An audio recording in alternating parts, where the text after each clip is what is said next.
International Criminal Court is now in session. L'audience de la Cour pénale internationale est ouverte. Please be seated. Vous asseoir.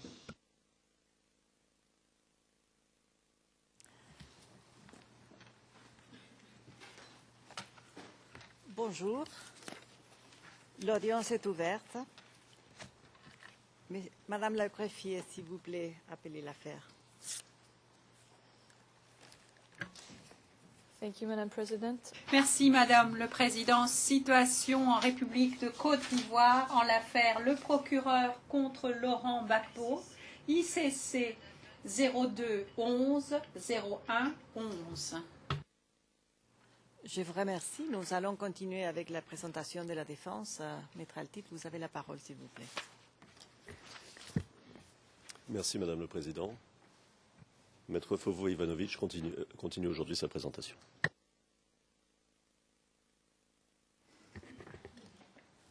Madame le Président, Madame, Monsieur les juges, nous avons commencé hier à expliquer la situation à Abobo. Nous avons vu hier qu'à Abobo, les bandes armées sèment la terreur. Nous avons vu hier que les FDS, la population et les FDS ont été attaqués. Les FDS ont fui à Bobo. Ils étaient chassés d'Abobo. La population se trouvait sans défense. Elle est attaquée. Les bandes armées sèment la violence et la peur. Les preuves de la défense confirment la violence incessante des bandes armées rebelles à Abobo. Et je me réfère notamment aux pièces de la défense 0582 et 0625. Elle confirme les meurtres dont les victimes étaient des partisans ou des partisans présumés du président Gbagbo. Document de la défense 0782, page 0788, 0789. Document 1273, page 1283 et 1285. Document 2371, page 2377. Et la vidéo 10-24. Tout un village, Anonkouakouté, peuplé principalement par la population ébriée, a été attaqué. Et les gens étaient forcés à quitter leur maison.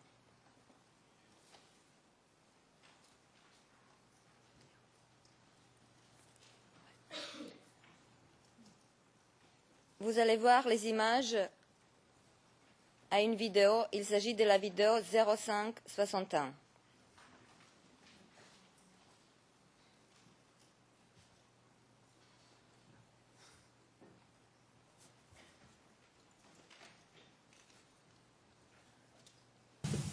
Par milliers, les rescapés du village d'Anonkouakouté dans la commune d'Abobo ont fui leur maison et biens détruits lors de la barbarie subie ce dimanche 6 mars 2011. Certains ont été récupérés par des proches. D'autres sont jusque-là introuvables. D'autres encore ont trouvé refuge dans ce lieu saint, la paroisse catholique Saint-Ambroise d'Angré, dans la commune de Kokoto. Lors de cette attaque au village Anonkouakouté, il y a eu 28 morts et 40 blessés. Document 2371, page 2378. Il s'ensuit l'exode de la population. L'exode des populations est massif. Des dizaines de milliers d'habitants fuient le quartier, toute ethnie et religion confondues. Et je me réfère aux pièces 34-46, 32-19 et à la vidéo 05-65.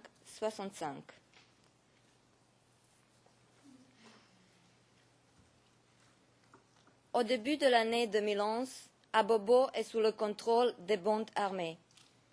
Un ancien membre du commandant invisible écrit « C'est nous qui contrôlions Abobo.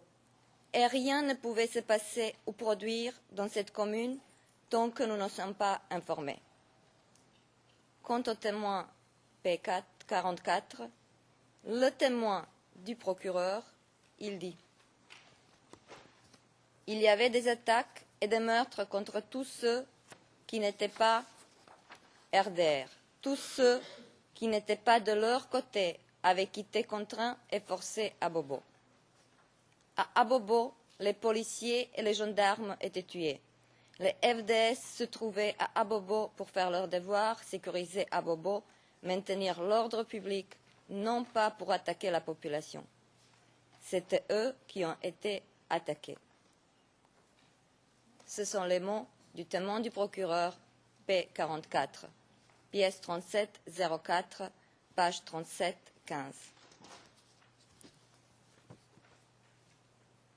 Le document 0025-0056 confirme que RDR a mis en place une cellule de déstabilisation. Ce document nous montre à la page 0057 que le mot d'ordre de cette cellule de déstabilisation était organisé casse, tuerie, incendie.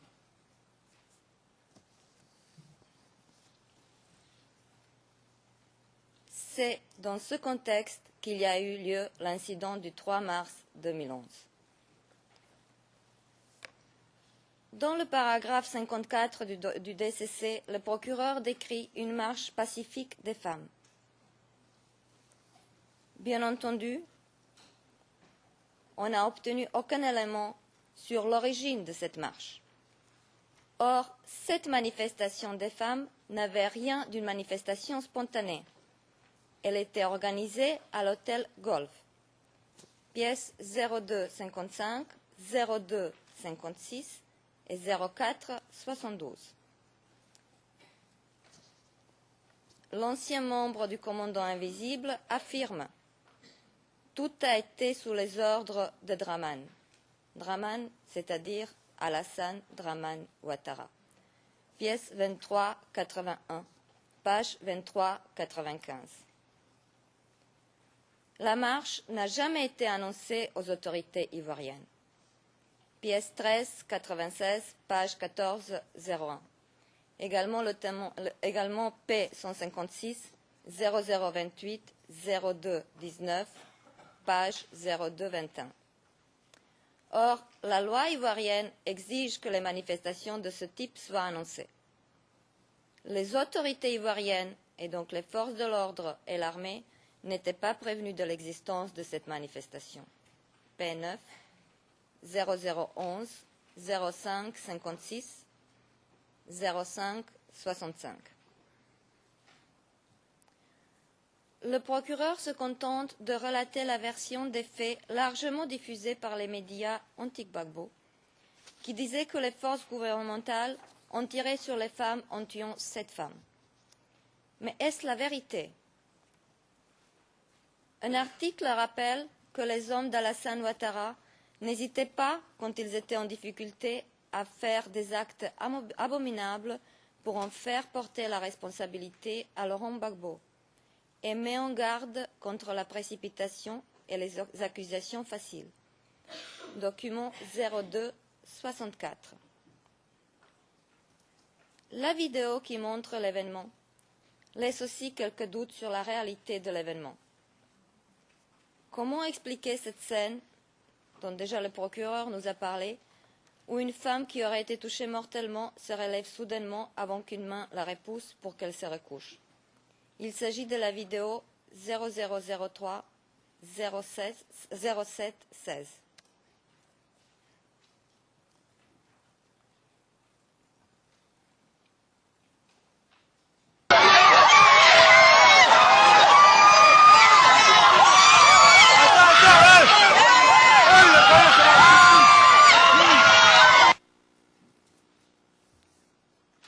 Cette scène, qui a soulevé chez certains des doutes quant à l'authenticité de l'événement, aurait dû intriguer le procureur et le pousser à mener des enquêtes approfondies sur cet événement. Or, il ne l'a pas fait. Mais commençons par la nature de cette marche. Était-ce vraiment une marche pacifique? Le 17 janvier 2013, le procureur a transmis à la défense certains documents, et notamment des vidéos et des photos qui auraient été prises lors de cette marche. Regardons ces preuves. 0021 40 83, la photo 0021 40 84, la photo 0021 40 85.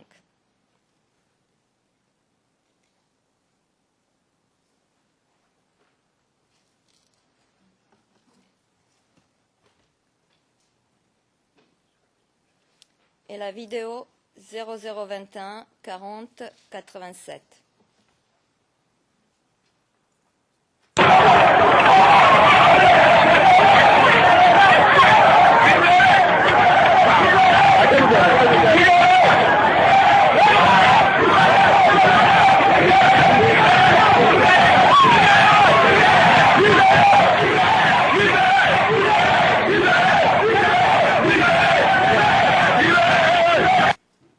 Excusez-moi d'intervenir.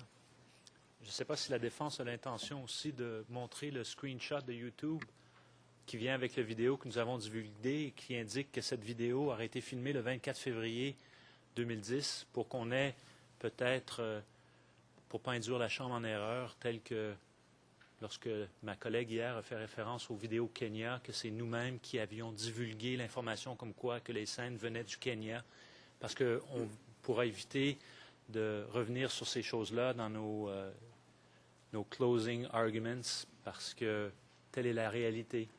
Cette vidéo a été filmée le 24 février 2011. Merci. Je vous remercie. Vous pouvez clarifier ce point-ci. Tout à fait, Madame la Présidente. J'ai abordé hier le point de la divulgation qu'on a reçu ce dernier temps par le bureau du bureau du procureur. Et effectivement, j'ai voulu parler justement dans ce cadre-là et dans cette optique-là. Mais je vais clarifier maintenant ce point absolument. Donc nous avons reçu cette vidéo-là qu'on vient de voir, avec les photos qu'on vient de voir, le 17 janvier cette année, parmi 900 documents qui nous ont été communiqués en application de la règle 77.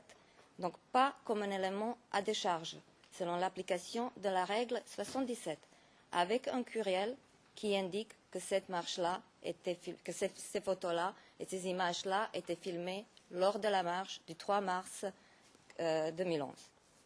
Le 18 février, effectivement, à la veille de cette audience, nous avons reçu cette fois-ci un document à décharge, communiqué comme un document à décharge, la même vidéo avec l'indication provenant de l'Internet que la marche aurait été filmée le 24 février 2011. Cela dit, nous avons reçu beaucoup trop tard cette information pour pouvoir la vérifier. Cela dit, il faut dire aussi que nous avons vérifié sur l'Internet. Effectivement, l'Internet indique que la marche aurait eu lieu le 24 février, mais aussi que cette vidéo-là était placée sur l'Internet, bizarrement, le 3 mars 2011. Alors là, il y a deux questions. D'abord, on n'a jamais entendu parler d'une marche RHDP le 24 février 2011. Ça, c'est la première. Et la deuxième, c'est comment ça se fait que cette vidéo, qui se trouve sur l'Internet depuis 3 mars 2011, ne nous a été communiquée de cette source-là que le 18 février 2013. Mais en tout cas, Madame le Président, Madame, Messieurs le juge, je vous aurai informé de cette vidéo qu'on a reçue le 18 février, même sans intervention de Monsieur le procureur, c'était prévu.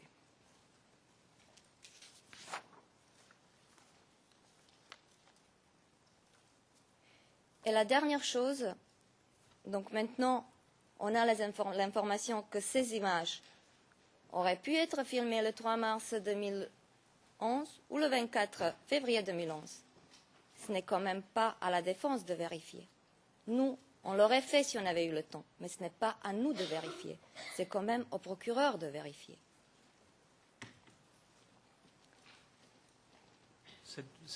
Cette vidéo, je m'excuse d'interrompre, elle a été divulguée sous un autre IRN, exactement la même vidéo, au mois de mai 2012. Mai 2012. L'accusation, comme tout le monde peut le faire, va sur Internet. Ce sont ce qu'on appelle en anglais des open source, donc des des documents publics et il s'avère que des fois, on trouve certaines choses qui n'ont pas été vues précédemment et qui n'ont pas attiré l'attention. Mais cette vidéo, dans un premier temps, a été divulguée au mois de mai 2012 et c'est fait effectivement tout récemment qu'on s'est rendu compte que les informations sur Internet fixaient dans le temps à un incident du 24 février qui aurait été posté sur Internet le 3 mars 2011. Alors, ce sont les faits au dossier. Mais de dire que l'accusation arrive avec une divulgation tardive de cette vidéo, cela est faux. Je vous remercie. Madame la Présidente, je crois qu'il y a des choses à clarifier ici. Les images étaient divulguées, c'est sûr, mais sans aucune indication ni où ni quand étaient filmées. La première indication que ces images auraient été filmées le 3 mars, nous les avons reçues le 17 janvier cette année. La deuxième indication de date, c'est qu'elle aurait été filmée le 24 février 2011. On l'a reçue le 18 février. Alors les images, si on n'a pas de date, si on n'a pas le lieu et si on ne connaît pas les lieux, on ne peut pas se rendre compte ni où elles sont filmées, ni quand elles sont filmées. Les informations essentielles nous ont été communiquées depuis le début de cette année. Je continue avec ma présentation. Ce qui est sûr et ce qui ressort de ces images, c'est que ces images étaient filmées sur la même route que la marche des femmes.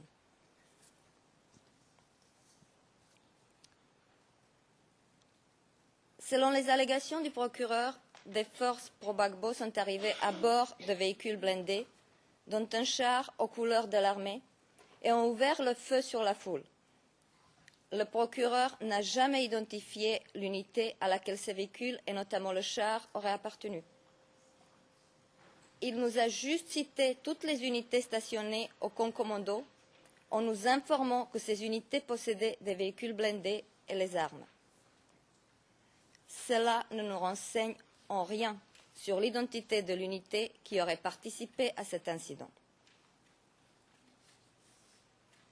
L'arme qui aurait tiré sur les femmes n'est pas identifiée non plus.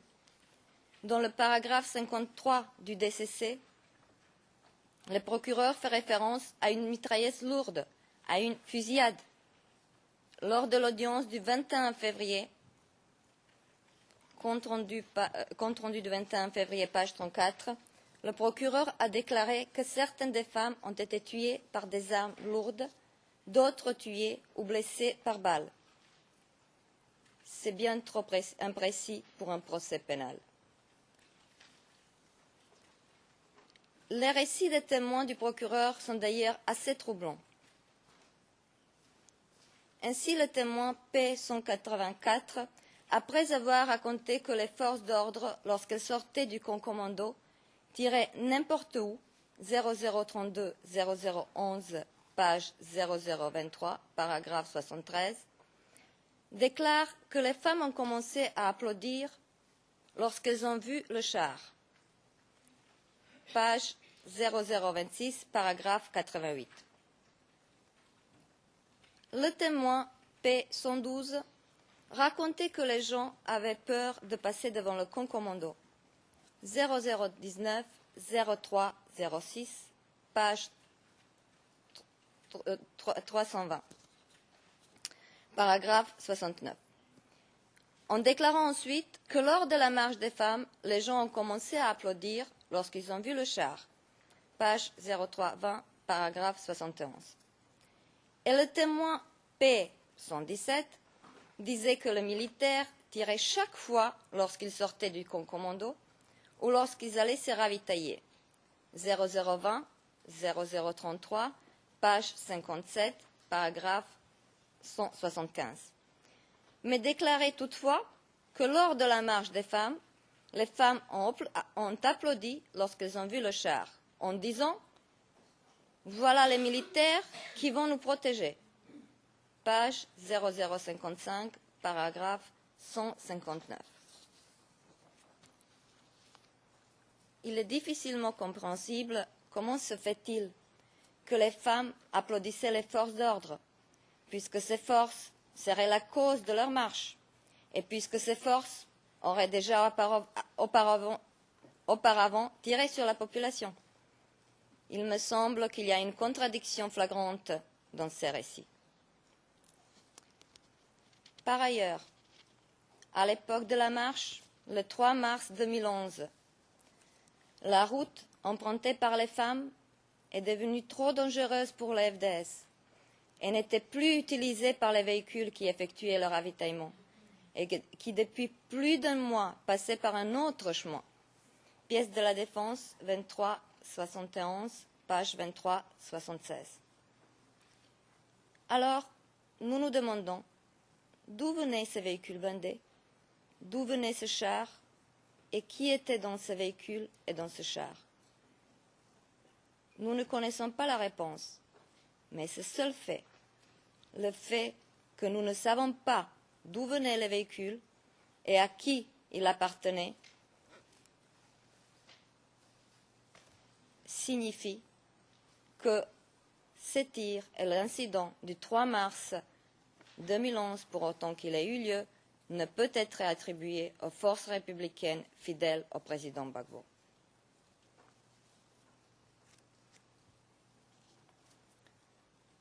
Les victimes, leur enterrement et les événements qui se sont suivis à l'hôpital. Nous avons dû attendre le 19 novembre 2012 pour connaître enfin l'identité des victimes qui auraient été tuées lors de la marche des femmes. Les circonstances de la mort et de l'enterrement de ces femmes restent mystérieuses. 5 victimes auraient été enterrées ensemble avec d'autres corps après l'arrestation du président Gbagbo et sur les instructions reçues de l'hôtel Golf. Témoin P 172 0028 05 50, page 05 61, paragraphes 85 et 88. Le témoin P 172 prétend que les corps de 2 victimes avaient été amenés chez leurs parents, page 05 62, paragraphe 92. Or, d'après un rapport 0038 01 92, le corps d'une de ces 2 victimes a été transporté directement du lieu de l'incident à la forêt de Bonko, où elle a été enterrée. Aucune des familles des victimes n'a jamais porté plainte. Même après l'arrestation du président Gbagbo, aucune plainte n'a été déposée pour cet événement. Pièce 36, 89, page 36, 93. Les informations qui nous ont été fournies soulèvent de nombreuses questions. Pourquoi le corps d'une victime était séparé des autres? Pourquoi les corps de 5 autres victimes n'ont pas été restitués à leurs familles pour qu'elles les enterrent dignement? Pourquoi ces femmes qui ont toutes leurs familles ont été enterrées après l'arrestation du président Gbagbo dans une tombe avec d'autres corps inconnus? Et pourquoi les autorités de l'hôtel Golf avaient donné les instructions d'enterrer ces corps dès l'arrestation du président Gbagbo? Pourquoi les familles n'ont jamais porté plainte? Toute cette question aurait dû inciter la curiosité du procureur et l'inciter d'approfondir